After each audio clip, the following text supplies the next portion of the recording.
Yep. Okay. Good afternoon to you. I'm Superintendent George Wrigley. I'm the local police commander for Aylesbury Vale Police Area.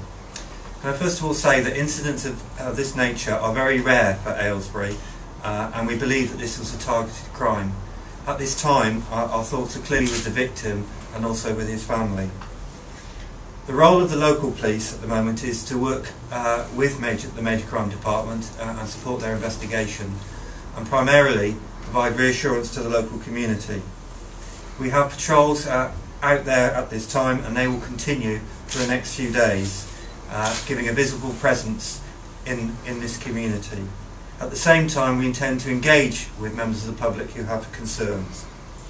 We're also responsible for guarding the scene and making sure that the investigators have ample opportunity to conduct their investigations.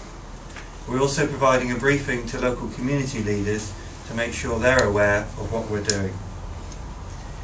I would also appeal to the public to support us in providing information that my officers are more than happy to take from them whilst they're out on their patrols, or if they don't want to do that, they're welcome to contact the local police. If they wish to remain anonymous, then clearly they can use Crime Stoppers using 0800 555 111. I will now hand over to Detective Chief Inspector Gill Wootton, who will inform you more about the investigation. Thank you.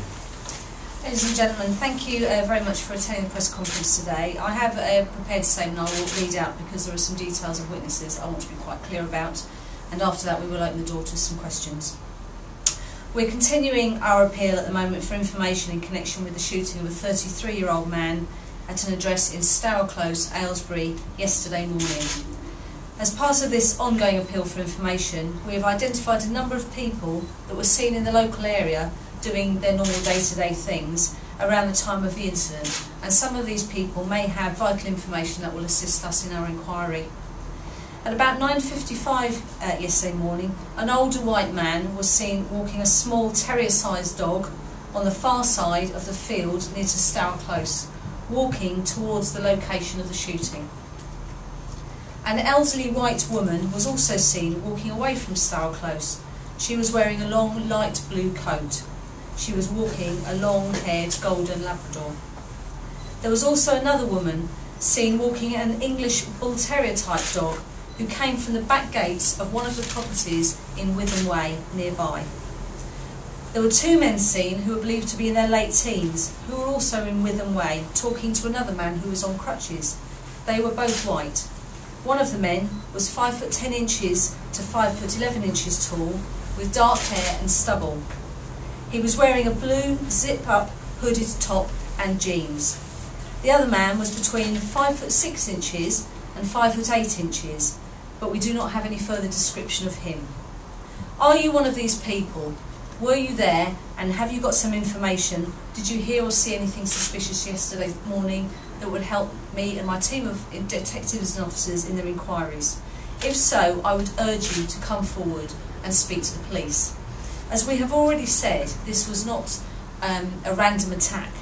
We believe that our victim was targeted for the crime. Witnesses have also described seeing another man who is believed to be a delivery driver. He was also in the area shortly after the gunshots were heard. He is described as a white man, aged in his 40s and about 5 foot 9 inches tall. He was wearing a dull green uniform and was carrying a clipboard. Was this the man that you saw in the area? Was this you? And if so, I would ask you please come forward, contact us as soon as possible. I am aware that there has been a lot of speculation around this investigation. This is not necessarily something that we wish to be drawn into at this time. This is an ongoing investigation, and our priority is to find the people that were responsible for this crime against this individual. We have a duty to find and arrest the person responsible for the crime, and we are relying on the public's help to do this. As stated, we do not believe this was a random attack. We do believe it was targeted, and therefore I think people in the local area can take some comfort in the knowledge that this isn't someone prowling around the streets. We do believe this as a targeted incident. I'm quite happy now to take any questions you may have.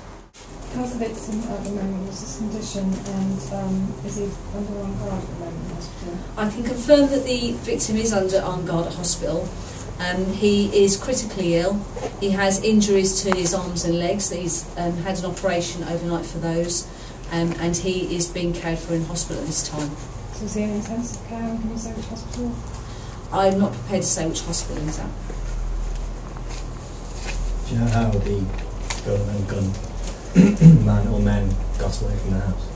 At this stage we don't, and that's why it's absolutely imperative that anybody who has any information pertinent to this inquiry comes forward, and in particular the people I've described, who most of whom will be local people doing local things, may well have valuable evidence that may assist us.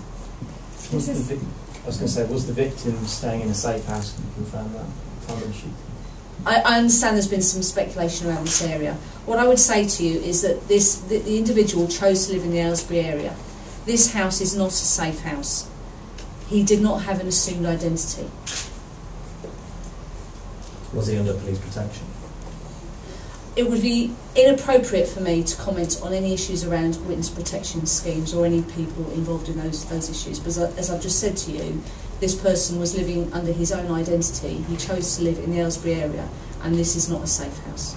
Can you confirm if he's been shot before? Because neighbours at the scene have said that was the case, and he was in a wheelchair at the time of the second shooting. What I will say is that we are doing lots of inquiries into the circumstances of what happened yesterday. At this stage, I'm not willing to give information that is going to identify the victim. The reason for that is that in these sort of situations where we have an injured party, we would not normally give that sort of information unless that person consented. Unfortunately, our victim is critically ill, and so is not in a position to do that.